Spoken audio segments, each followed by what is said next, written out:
నమస్కారం. ఆంధ్ర టైమ్ న్యూస్కి స్వాగతం. హెడ్లైన్స్ చూద్దాం.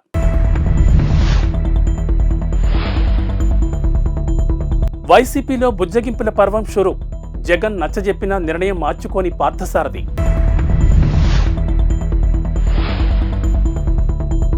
ఇండిగో విమానాల్లో విండో సీటు కావాలనుకుంటే 2000 ఛార్జీ. ఇండోనేషియాను కుదిపేసిన భారీ భూకంపం. నియోజకవర్గ ఇన్ఛార్జీల మార్పుతో వైసీపీలో హీటెక్కిన అసంతృప్తి తీవ్ర రూపం దాలుస్తోంది.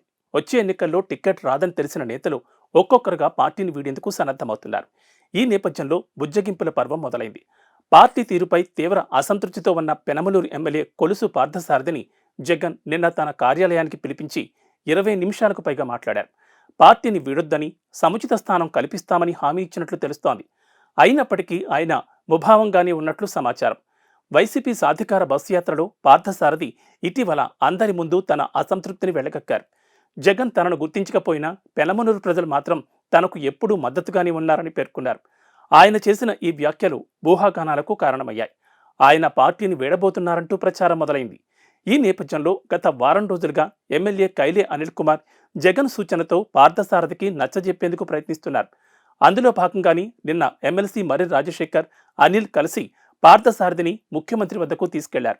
అయితే జగన్తో చర్చ తర్వాత కూడా పార్థసారథి అసంతృప్తిగానే ఉన్నారని, పార్టీ వీడాలని నిర్ణయానికి కట్టుబడి ఉన్నారని ఆయన సన్నిహిత వర్గాలు తెలిపాయి. బడ్జెట్ విమానయాన సంస్థ ఇండిగో ఫ్లైట్ టికెట్ రేట్లను అప్డేట్ చేసింది. ప్రయాణికులకు సౌకర్యవంతంగా కాస్త ఎక్కువ లెగ్ రూమ్ ఉండే ముందు వరుస సీట్ల బుకింగ్పై 2000 ఫిక్స్డ్ ఛార్జ్ నిర్ణయించింది.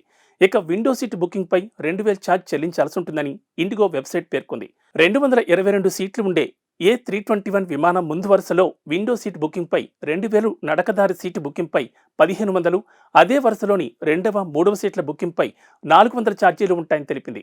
232 సీట్లు ఉన్న A321 ఫ్లైట్, 180 సీట్లు ఉన్న A320 ఫ్లైట్ కూడా ఇవే ఛార్జీలు వర్తిస్తాయని తెలిపింది. ప్రయాణికులు ఒకవేళ ప్రాధాన్యత సీటు అవసరం లేదనుకుంటే అదనపు ఛార్జీలు లేని సీట్ను ఎంపిక చేసుకోవచ్చు. ఎయిర్పోర్ట్లో చెక్ ఇన్ సమయంలో సీట్ను కేటాయిస్తారని ఇండిగో వెబ్సైట్ పేర్కొంది. కాగా ఇండిగో దేశంలోనే అతిపెద్ద విమానయాన సంస్థగా ఉంది. దేశీయ విమానయాన రంగంలో 60% పైగా మార్కెట్ వాటాను కలిగి ఉంది. ఇటీవల తరచూ సంభవిస్తున్న భూకంపాలతో అతలాకుతలమవుతున్న ఇండోనేషియాను భూకంపం మరోమారు కుదిపేసింది. టలౌట్ ద్వీపంలో ఈ ఉదయం 6.7 తీవ్రతతో భూకంపం సంభవించింది. ఈ కారణంగా సంభవించిన ఆస్తి ప్రాణ నష్టానికి సంబంధించిన వివరాలు తెలియరాలేదు. జాతీయ భూకంప కేంద్రం ప్రకారం భూకంపం భూమికి 80 కిలోమీటర్ల లోతులో సంభవించింది. న్యూ ఇయర్ రోజున జపాన్లో 7.6 తీవ్రతతో సంభవించిన భూకంపం పెను నష్టాన్ని కలిగించింది. దాదాపు 100 మంది ప్రాణాలు కోల్పోగా 200 మంది ఆచూకీ ఇంకా తెలియరాలేదు. గత 8 ఏళ్లలో జపాన్లో సంభవించిన భారీ భూకంపాల్లో ఇదొకటి. పుస్తక ప్రియులు ఎప్పుడిప్పుడా అని ఎదురుచూసే హైదరాబాద్ నేషనల్ బుక్ ఫేర్ తేదీలు వచ్చేశాయి. ఈ ఏడాది 36వ బుక్ ఫేర్ ఫిబ్రవరి 9 నుంచి 19 వరకు జరగనుంది. ఈ మేరకు బుక్ ఫేర్ కమిటీ సోమవారం ప్రకటించింది. ప్రతి ఏడాది మాదిరిగానే ఈసారి కూడా ఎన్టీఆర్ స్టేడియం వేదికగా దీన్ని నిర్వహించనున్నారు. ఈ మేరకు కార్యవర్గ సభ్యులు నిర్ణయించారు. బుక్ ఫేర్ ఆఫీసులో అధ్యక్షుడు జూలూరు గౌరీశంకర్ అధ్యక్షతన సోమవారం కార్యవర్గ సమావేశం జరిగింది. ఈ సమావేశంలో కోశాధికారి పి రాజేశ్వరరావు, మాజీ కార్యదర్శి శృతికాంత్ భారతి, ఉపాధ్యక్షులు నారాయణ రెడ్డి, కోయ చంద్రమోహన్, సహాయ కార్యదర్శి శోభన్ బాబు, జనార్దన్ గుప్తా, కవి యాకూబ్, శ్రీకాంత్, బాలరెడ్డి తదితరులు పాల్గొన్నారు.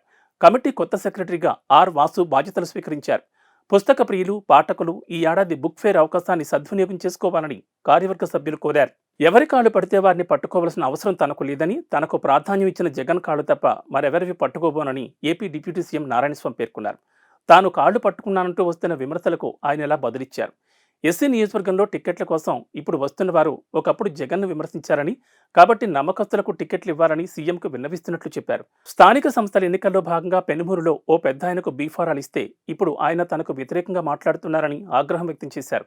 చిత్తూరు జిల్లా ఎస్ఆర్పురం ఎంపీడీఓ కార్యాలయంలో నిర్వహించిన పింఛన్ల పంపిణీలో ఆదివారం ఆయన చేసిన ఈ వ్యాఖ్యలు నిన్నటి నుంచి వైరల్ అవుతున్నాయి. ఉక్రెయిన్ అధ్యక్షుడు జెలెన్స్కీ ఎర్రటి రంగు దుస్తులు ధరించి బెల్లీ డ్యాన్స్ చేస్తున్నట్లుగా సృష్టించిన డీప్ ఫేక్ వీడియో ఒకటి సోషల్ మీడియాలో వైరల్గా మారింది. నిజంగా ఆయనే డాన్స్ చేస్తున్నారేమో అనిపించేలా ఉన్న ఈ వీడియో ఫేక్ అని తేలింది. 16 సెకండ్ల నిడివి ఉన్న ఈ వీడియో డీప్ ఫేక్ టెక్నాలజీతో రూపొందించి రష్యన్ భాషలో క్యాప్షన్ ఇచ్చి వైరల్గా మార్చారు. అసలు ఫుటేజ్లో గుర్తు తెలియని ఓ వ్యక్తి డాన్స్ చేస్తున్నట్లుగా తేలింది. 2020 నాటి పాత వీడియో అని తేలింది. డీప్ ఫేక్ వీడియోలో జెలెన్స్కీ ప్రజాస్వామ్యాన్ని అబాస్పాలు చేస్తున్నట్లుగా పేర్కొన్నారు. విధ్వంసకారుడిగా ముద్ర వేసే ప్రయత్నం చేశారు.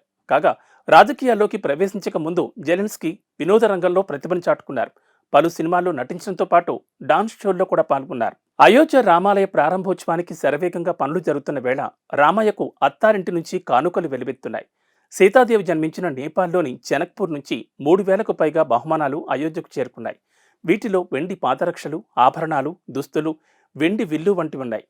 జనక్పూర్లోని రామజనకి ఆలయ పూజారి రామ్ రోషన్ దాస్ వీటిని శ్రీరామ జన్మభూమి తీర్థక్షేత్ర ట్రస్టుకు అందించారు. 800 మంది భక్తులు 500 డబ్బాల్లో 30 వాహనాల్లో కాన్వాయ్గా ఈ బహుమతులను తీసుకొచ్చారు. వీటిలో పండ్లు, స్వీట్లు, బంగారు, వెండి వస్తువులు, డ్రై ఫ్రూట్స్, నేపాల్ సంప్రదాయ మిఠాయిలు వంటివి ఉన్నాయి. దేశంలో 2వ అత్యున్నత క్రీడా పురస్కారం అర్జున్ అవార్డు దక్కడంపై Team India star pacer Mohammed Shami ఆసక్తికరమైన వ్యాఖ్యలు చేశాడు. అవార్డు దక్కడం ఒక కళగా అభివర్ణించాడు. ఈ అవార్డు దక్కడం ఒక కళ. జీవితకాలం మొత్తం గడిచిపోయినా చాలా మందికి ఈ అవార్డు దక్కదు. నాకు దక్కడం పట్ల చాలా సంతోషంగా ఉన్నాను, చాలా గర్వపడుతున్నాను. చాలా మంది క్రీడాకారులు ఈ అవార్డు అందుకోవాలని ఎదురుచూస్తారు, కానీ ప్రేక్షకులుగా మిగిలిపోతారు. చాలా మందికి నెరవేరని కళ ఇది అని షమి వ్యాఖ్యానించారు. మంగళవారం అర్జున్ అవార్డు స్వీకరించనున్న నేపథ్యంలో ఓ జాతీయ మీడియా సంస్థతో షమి మాట్లాడారు. ప్రస్తుతం గాయం కారణంగా ఆటకు దూరమైన షమి బెంగళూరులోని నేషనల్ క్రికెట్ అకాడమీలో వైద్య నిపుణుల పర్యవేక్షణలో ఉన్నాడు. చీలమండ గాయం నుంచి కోలుకుంటున్నట్లు షమి చెప్పాడు. ట్రైనింగ్ సెషన్లు కూడా మొదలుపెట్టానని, ఇంగ్లాండ్ టెస్ట్ సిరీస్ సమయానికి అందుబాటులోకి వస్తానని ఆశాభావం వ్యక్తం చేశాడు. కాగా మంగళవారం అర్జున్ అవార్డు స్వీకరించనున్న 25 మంది క్రీడాకారుల్లో ఏకైక క్రికెటర్ మహమ్మద్ షమి కావడం గమనార్హం.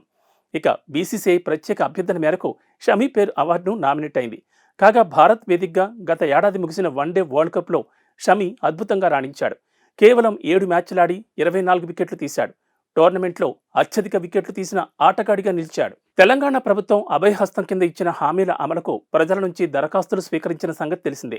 డిసెంబర్ 28 నుంచి జనవరి 6 వరకు ప్రజాపాలన పేరిట ప్రత్యేక కార్యక్రమం ఏర్పాటు చేసే ప్రభుత్వ పథకాలు పొందేందుకు అర్హులైన వారి నుంచి దరఖాస్తులు స్వీకరించారు.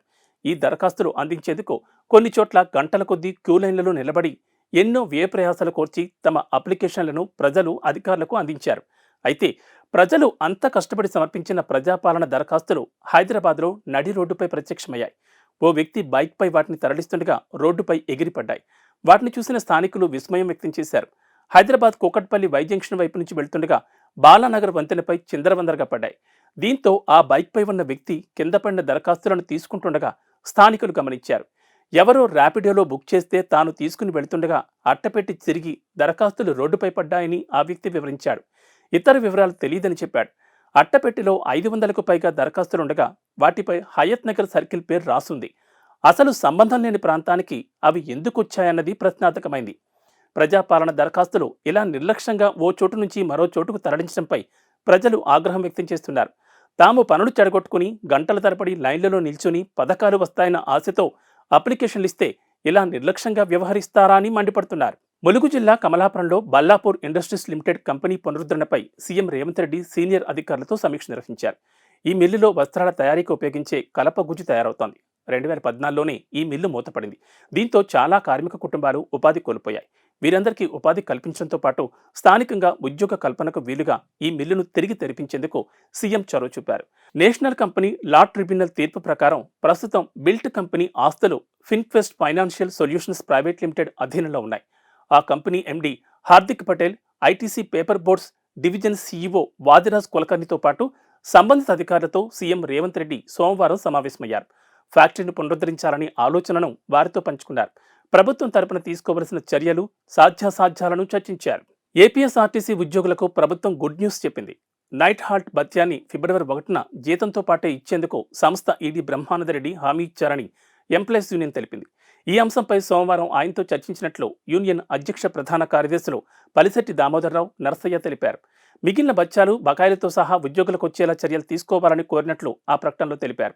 మరోవైపు సంక్రాంతి పండుగ సందర్భంగా మరో శుభవార్త ఇచ్చింది. ఫిబ్రవరి 1వ తేదీ నుంచి అమలయ్యేలా కొత్త వేతనాలను వారికి చెల్లించనుంది. ఏపీఎస్ఆర్టీసీ ఉద్యోగుల డిమాండ్లను పరిష్కరిస్తోంది. ఇప్పటికే జీతాలతో పాటు అలవెన్స్లను కలిపి చెల్లిస్తోంది. జనవరి 1వ తేదీ నుంచి ఈ విధానాన్ని అమల్లోకి తీసుకొచ్చింది. Night out, day out, overtime అలవెన్స్లను అప్పటి వరకు ఆలస్యంగా చెల్లిస్తూ వస్తోంది. కానీ ఆర్థిక పరిస్థితుల వల్ల అలవెన్స్లు చెల్లింపులు ఆలస్యమయ్యాయి. ఇవి బులెటిన్ విశేషాలు. నమస్కారం.